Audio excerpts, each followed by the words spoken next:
இயேசு பிறப்பின் ஆசீர்வாதம் புதுசாலாம் ஒன்றும் சொல்ல முடியாது. இயேசு பிறப்பின் ஆசீர்வாதம் ஆனால் சொல்ல இருக்கிறது.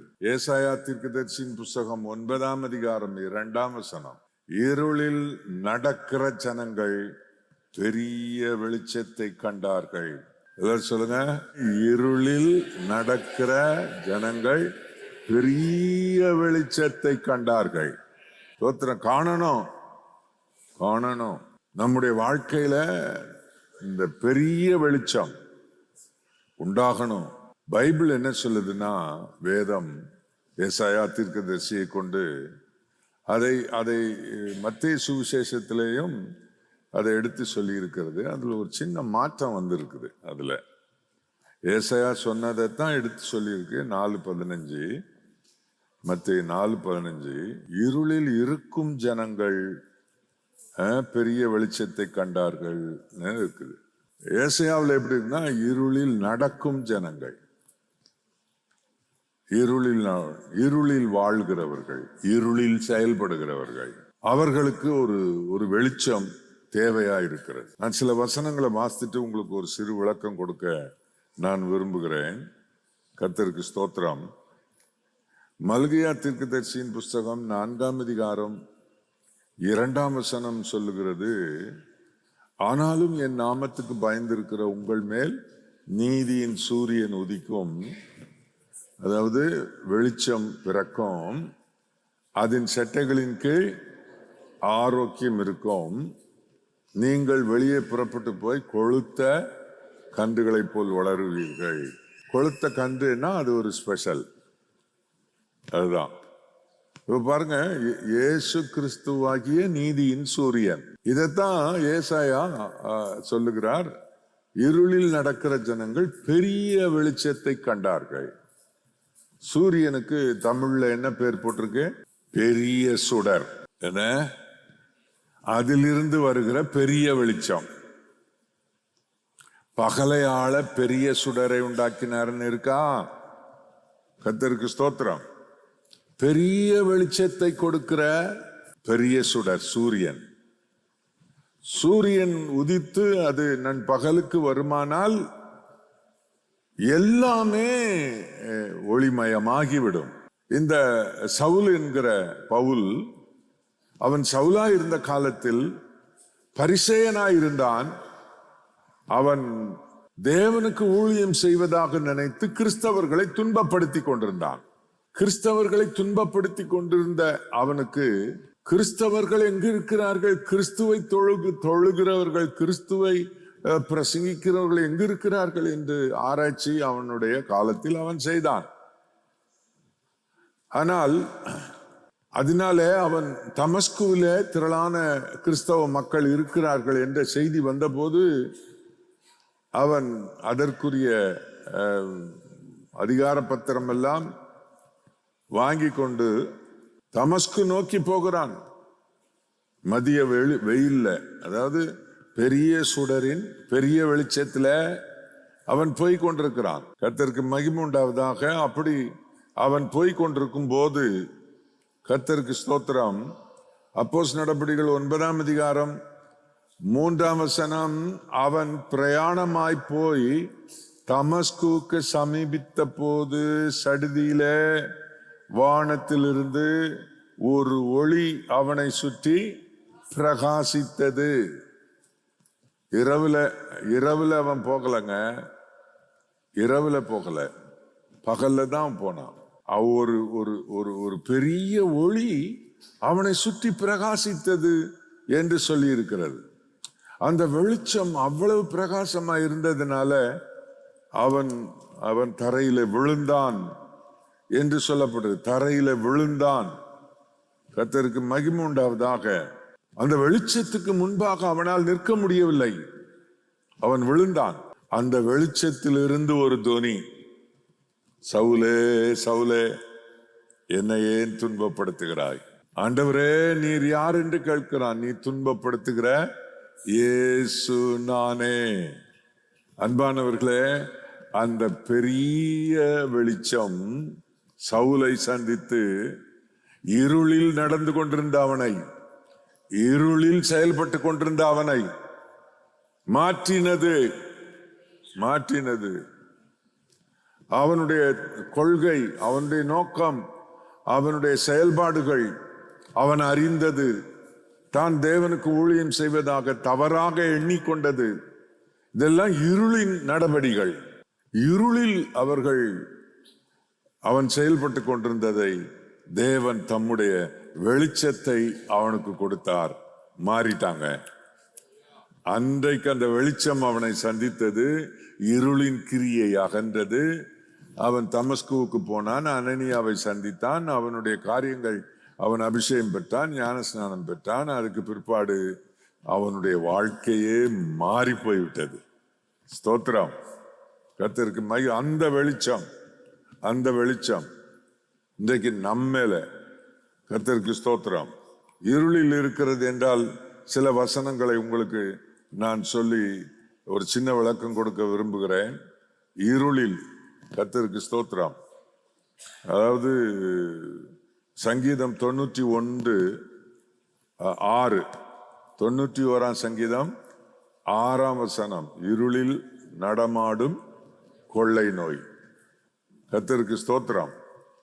இந்த வசனம், இந்த சங்கீதம் ரொம்ப முக்கியமானது. இந்த சங்கீதத்தை நாம் எல்லாரும் விரும்பி வாசிக்கிற ஒரு சங்கீதம். இந்த சங்கீதத்தில் இருளிலே கொள்ளை நோய் நடமாடும் என்று சொல்லி இருக்கிறது. அப்படியானால் ஆரோக்கியம் கொடுக்கிற ஒரு வெளிச்சம் நமக்கு தேவைப்படுகிறது. கொள்ளை நோய் நின்று காப்பாற்றுகிற, இல்லையா? இருளில் நடக்கிறவர்களை இந்த கொள்ளை நோய்கள் பற்றி கொள்கிறது. வியாதியின்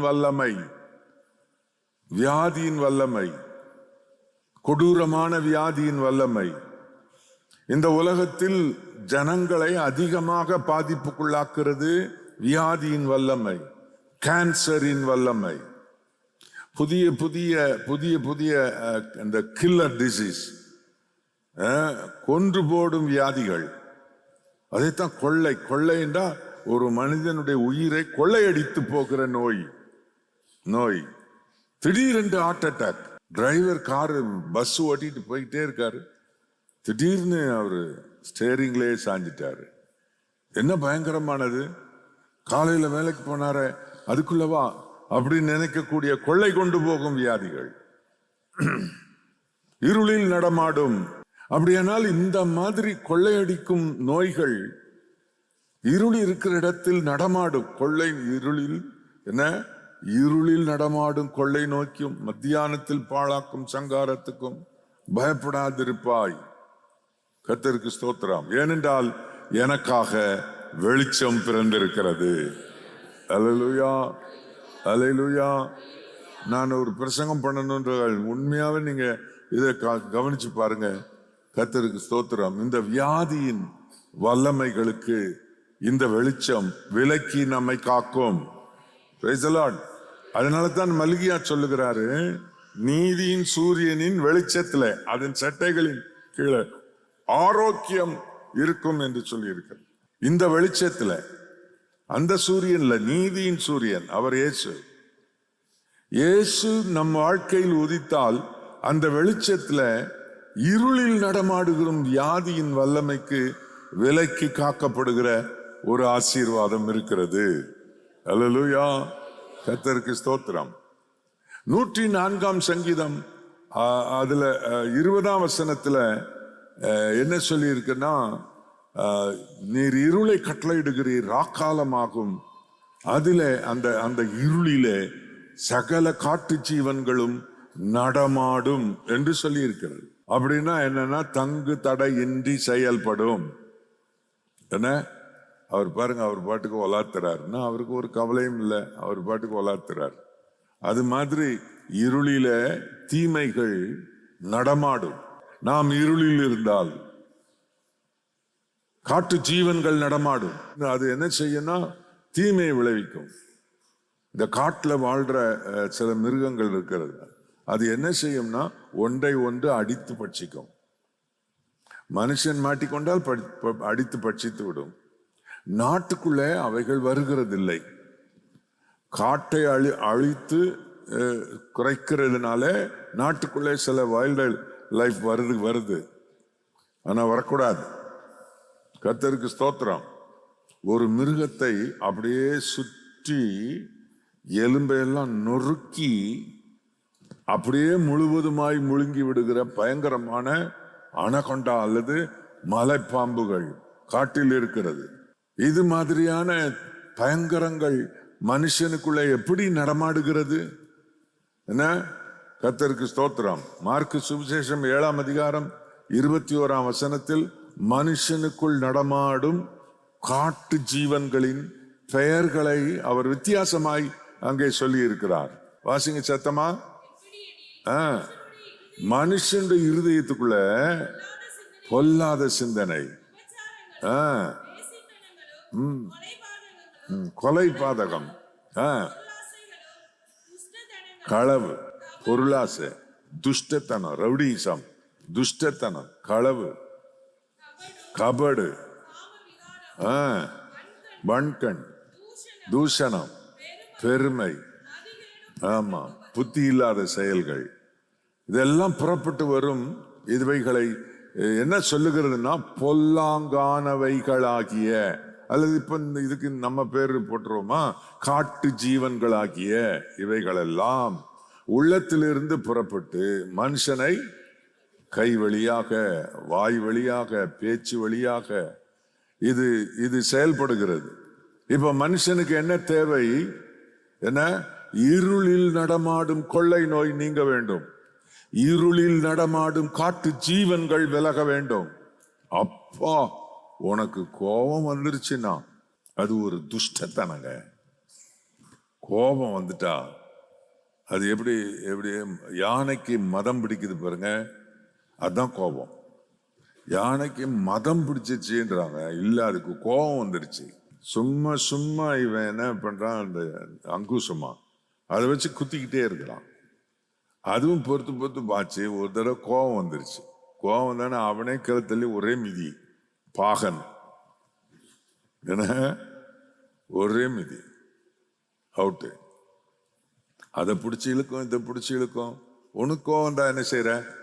என்னமா செய்யல, என்னையா செய்யற? அது மாதிரி ஏதோ நடக்கல, உனக்கும் மதம் தானே பிடிக்குது. இது எதுல ஏன் வருதுன்னா, இருளில் நடமாடும் துஷ்டத்தனங்கள். கோபம் வந்தா உடைக்கும், நிறைய சேதம் வரும். நல்ல ஸ்ட்ராங்கா இருக்கட்டும் சொல்லி என்ன ஸ்டெயின்லெஸ் ஸ்டீல் எங்க காலத்தில் தான் வந்துச்சுங்க. அது வரைக்கும் அலுமினியம் தான் இருந்துச்சு. அலுமினியம் இருந்துச்சுன்னா எல்லா வீட்லயும் டம்ளர், பாத்திரம்லாம் சொட்டையா இருக்கும். அலுமினியம் போட்ட உடனே நான் இந்த ஆளு கோவத்துல எடுத்து வீசினானா அது சொட்டையாயிடுச்சு. அதுக்கப்புறம் உட்காந்து தட்டி சொட்டையை எடுத்துட்டாலும் அதுல தெரியும், சொட்டை தெரியும். அதுக்காக ஸ்டெயின்லெஸ் ஸ்டீல் வாங்கலான்னு வாங்கிட்டா அதையுமே சொட்டையாக்கிட்டாங்க. சில, அதாவது இருளில் நடமாடும் இல்லையா, இருளில் நடக்கிற ஜனங்கள் எல்லாம் சொல்லுங்க, இருளில் நடக்கிற ஜனங்கள் பெரிய வெளிச்சத்தை கண்டார்கள். சூரிய வெளிச்சத்தை விட பெரிய வெளிச்சம், சவுலை பவுலாக மாற்றும் வெளிச்சம். இந்த மாதிரி இந்த காட்டு ஜீவன்களுக்கு இருக்கிற சுபாவங்கள் இருக்கு பாருங்க, அதை கூட அடக்கி மாத்தி பண்ணிடலாங்க இப்போ உள்ள டெக்னாலஜிக்கு. ஆனா ஒரு மனுஷனுக்கு கோபம் வந்தா அதுக்கு ஏதாவது மெடிசன் இருக்காயா? கோபம் வந்தோடனே சக்குன்னு ஏத்து. என்ன மெடிசன்னா, தூக்க மருந்தை ஏற்றி விட்டுட்டா டப்புன்னு விழுந்து தூங்கிடுவாங்க. மருந்து, ஒரே மருந்து, இயேசு ஒளியாக நமக்குள்ளே வருகிற இந்த ஆசீர்வாதம் கர்த்தர் உங்களுக்கு கொடுக்கணும். கர்த்தருக்கு மகிமுண்டாவதாக. இருளில் இப்படியெல்லாம் செயல்படுகிற சத்துருவின் கிரியைகள் இருக்கின்றன. கர்த்தருக்கு மகிமுண்டாவதாக. ஆனால் ஆண்டவருக்கு ஸ்தோத்திரம். 1 யோவான் 2ஆம் அதிகாரம் 9ஆம் வசனம், இயேசு ஒளியில் இருக்கிறேன் என்று சொல்லியும் தன் சகோதரனை பகைத்தால் இதுவரைக்கும் இருளிலே தான் இருக்கிறான். நான் ஒளியில் இருக்கிறேன், நான் ஒளியில் இருக்கிறேன், நான் இயேசுவோடு இருக்கிறேன், நான் ஏசப்பாவோடு இருக்கிறேன் அப்படின்ட்டு அவங்ககிட்ட நான் பேசவே மாட்டேன். செத்தாலும் அவங்ககிட்ட பேசவே மாட்டேன். அவங்ககிட்ட நான் பேசவே மாட்டேன். அல்லேலூயா, அல்லேலூயா. என்ன அல்லேலூயா? இருள்ல இருக்கிறேன்னு பைபிள் சொல்லுது. இருள்ல இருக்கிற கர்த்தருக்கு ஸ்தோத்திரம். ஒளியில் இருக்கிறேன் என்று சொல்லியும் தன் சகோதரனை பகைக்கிறவன் இருளில் நடமாடுகிறவன். 11ஆம் வசனம், தன் சகோதரனை பகைக்கிறவன் இருளிலே இருந்து இருளிலே நடக்கிறான். என்ன? தன் சகோதரனை பகைக்கிறவன் இருளிலே இருந்து இருளிலே நடக்கிறான். இருளானது அவன் கண்களை குருடாக்கினபடியால் தான் போகும் இடம் என்னதென்று அறியாதிருக்கிறான். இருள் மனுஷனை குருடாக்குறதுனால நான் என்ன பேசுறேன், என்ன செய்யறேன் தெரியாமலே போயிடுறான். இந்த கிறிஸ்துமஸ் அன்னைக்கு மாறிடுவாங்க. இந்த மதம் பிடிக்கிற அந்த கோபத்தை கம்ப்ளீட்டா எடுத்துட்டு வரா பாஸ்டர் அப்படின்னு இல்லை, அதை அடக்கி வைக்கணும். அதை அடக்கிடுவார். முடியுமாங்க? அது முடியும். இயேசுவால முடியும், அவருடைய வெளிச்சத்தால முடியும். அல்லேலூயா, கர்த்தருக்கு மகிமை உண்டாவதாக. ஆகவே இந்த பகை, விரோதம் இவையெல்லாம் இருளில் நடக்கிறவர்களுடைய கிரியைகள். கர்த்தர் நம்மை வெளிச்சத்தின் பிள்ளைகளாக, ஆசீர்வாதத்தின் மக்களாக ஆண்டவர் இயேசு நம்மை மாற்றுவாராக. கர்த்தருக்கு ஸ்தோத்திரம். இந்த வெளிச்சத்தை குறித்து ஒரு சில வசனங்களை நான் சொல்லி முடிக்கிறேன். யோவான் சுவிசேஷம் 1ஆம் அதிகாரம் 1ஆம் வசனத்தில் இருந்து நீங்க வாசித்தீங்கன்னு சொன்னா, ஆதியில் வார்த்தை இருந்தது, அந்த வார்த்தை தேவனத்தில் இருந்தது, அந்த வார்த்தை தேவனா இருந்தது, அவர் ஆதியிலே தேவனோடு இருந்தார், சகலமும் அவர் மூலமாய் உண்டாயிற்று, உண்டானது ஒன்றும் அவரால் இல்லாமல் உண்டாகவில்லை, அவருக்குள் ஜீவன் இருந்தது, அந்த ஜீவன் மனுஷருக்கு ஒளியா இருந்தது, அந்த ஒளி இருளில பிரகாசிக்கிறது, இருளானது அதை பற்றி கொள்ளவில்லை. 9ஆம் வசனம், உலகத்திலே வந்து எந்த மனுஷனையும் பிரகாசிப்பிக்கிற ஒளியே அந்த மெய்யான ஒளி இயேசு. அல்லேலூயா. இயேசு பிறந்திருக்கிறார். அல்லது உலகத்தில் இருளில் நடக்கிற ஜனங்களுக்கு பெரிய வெளிச்சம் பிறந்திருக்கிறது. பூமியில் இருக்கிற இருளை போக்க வந்த வெளிச்சம் அல்ல, இருளில் நடமாடிக்கொண்டிருக்கிற மக்களுக்கு வெளிச்சம் கொடுத்து அவர்களை வெளிச்சத்தில் நடக்க வைக்க இயேசு பிறந்தார். புரிஞ்சிட்டீங்களா? பூமியிலே இருளை வெளிச்சமாக்க பெரிய சுடராம் சூரியனை அவர் படைத்திருக்கிறார். ஆகவே இன்னொரு தடவை பூமிக்கு வெளிச்சம் கொடுக்க இன்னொரு திட்டம் தேவையில்லை. அதுவே அபாரமாக செயல்படுகிறது. ஆனால் மனுஷனுடைய வாழ்க்கையில அவன் இருளில் இருக்கிறதுனால் அவனுக்கு கண்ணு தெரிய மாட்டேங்குது. இருளில் இருக்கிறதுனால் அவன் தான் போகும் வழி அவனுக்கு தெரியல. கண்ட மேனிக்கு நடக்கிறான், கண்ட மேனிக்கு பேசுறான், கண்ட மேனிக்கு வாழ்றான். தான் செய்யறதெல்லாம் தப்புன்னே அவனுக்கு தெரிய மாட்டேங்குது. அதனால அவனுக்கு ஒரு பெரிய ஒளி. யாருக்கு? இருளிலே நடக்கிற ஜனங்கள் பெரிய வெளிச்சத்தை கண்டார்கள். மாறட்டுங்க, இன்னைக்கு மாறிடுவோம். இன்னைக்கு ஒரு மாற்றம் வரட்டும். இந்த இயேசு உன் உள்ளத்துல, இந்த உலகுக்கு ஒளி கொடுக்க அவர் வரல, உனக்கு வெளிச்சம் கொடுக்க வந்திருக்கிறார். அதனால்தான் இந்த வசனம் சொல்லுது, உலகத்திலே வந்து எந்த மனுஷனையும் பிரகாசிப்பிக்கிற ஒளியே அந்த மெய்யான ஒளி இயேசு. எந்த மனுஷனையும், மதம் பிடிக்கிற கோபக்காரரே, உன்னை கூட ஒளியா மாத்திர ஒளியாக இயேசு பிறந்திருக்கிறார். அல்லேலூயா, அல்லேலூயா. நான் இன்னைக்கு ஜெபத்தோட இந்த சத்தியத்தை உங்களுக்கு சொல்லிக்கிட்டு இருக்கிறேன். உங்க வாழ்க்கையில இந்த கிறிஸ்துமஸ் ஆராதனைக்கு பிறகு நிறைய வெளிச்சத்தின் நடவடிக்கைகள் இருப்பதாக. இருளில் நடந்த இந்த மனுஷன் இப்பொழுது வெளிச்சம் வந்ததினால் வெளிச்சத்தில் நடக்கிறான். வெளிச்சத்தில் நடக்கிறவன் இடரமாட்டான், வெளிச்சத்தில் நடக்கிறவன் முட்டி மோத மாட்டான், வெளிச்சத்தில் நடக்கிறவர்கள் சீராய் நடப்பார்கள் என்று வசனம் சொல்லுகிறது. கர்த்தருக்கு ஸ்தோத்திரம். 1 யோவான் 1:5 தேவன் ஒளியாயிருக்கிறார், அவரில் எவ்வளவேனும் இருள் இல்லை. இது நாங்கள் அவரிடத்தில் கேட்டு உங்களுக்கு அறிவிக்கிற விசேஷமாக இருக்கிறது. ஸ்தோத்திரம்.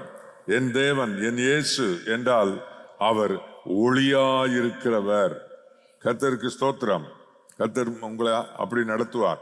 யோவான் சுவிசேஷம் 8:12 மறுபடியும் இயேசு ஜனங்களை நோக்கி, நான் உலகத்திற்கு ஒளியாய் இருக்கிறேன், என்னை பின்பற்றுகிறவன் இருளிலே நடவாமல் ஜீவ ஒளியை அடைந்திருப்பான் என்றார். ஜீவ ஒளி, லிவிங் லைட், ஜீவ ஒளி. இது அணைக்க முடியாதுங்க, இது அணைக்க முடியாது. இது இது எரிஞ்சுக்கிட்டே இருக்கும், இது எரிஞ்சுக்கிட்டே இருக்கும், இது அணைக்கவே முடியாது.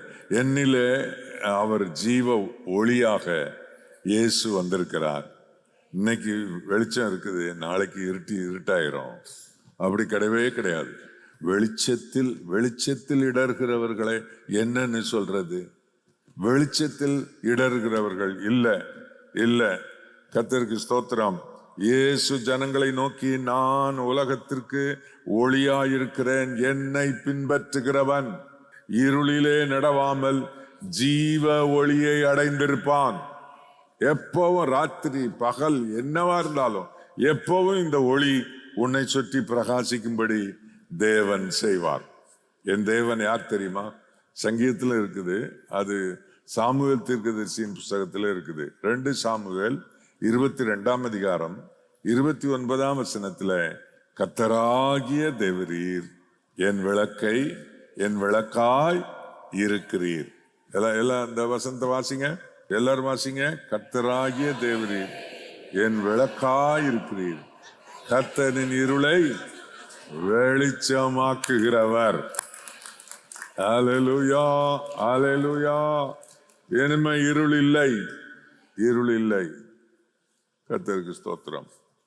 நாங்கள் இருளிலே நடக்கிறவர்கள் அல்ல, நாங்கள் வெளிச்சத்தில் நடக்க விரும்பி வெளிச்சமாக, பெரிய வெளிச்சமாக உதித்திருக்கிற ஆண்டவர் இயேசு கிறிஸ்துவின் ஒளியை பின்பற்றி நாங்கள் இயேசுவின் ஒளியில் வாழ ஒப்பு கொடுக்கிறோம் என்று சொல்லி ஒப்பு கொடுப்போம். இயேசு ஒளிய வியாதியை விலக்கிடுவாரு. எல்லா தீமையான காரியங்களும் நாம் செய்கிற எல்லாவற்றிலிருந்தும் கர்த்தர் நம்மை காப்பாற்றிடுவார். வெளிச்சம் வந்துருச்சு. Praise the Lord. ஜீவ ஒளி. அது என்ன ஒளி? சில சகோதரிகள் ஜீவ ஒளின்னு பேர் வச்சிருக்காங்க. மூஞ்ச பார்த்தாலும் ஜீவ இருள் இருக்கிறது தெரியும். எங்க ஊர்ல நிறைய ஜீவ ஒளின்னு பேர் வச்சிருப்பாங்க. கர்த்தருக்கு மகிமை உண்டாவதாக. உண்மையாகவே இயேசு எனக்கு ஜீவ ஒளியா இருக்கிறார்.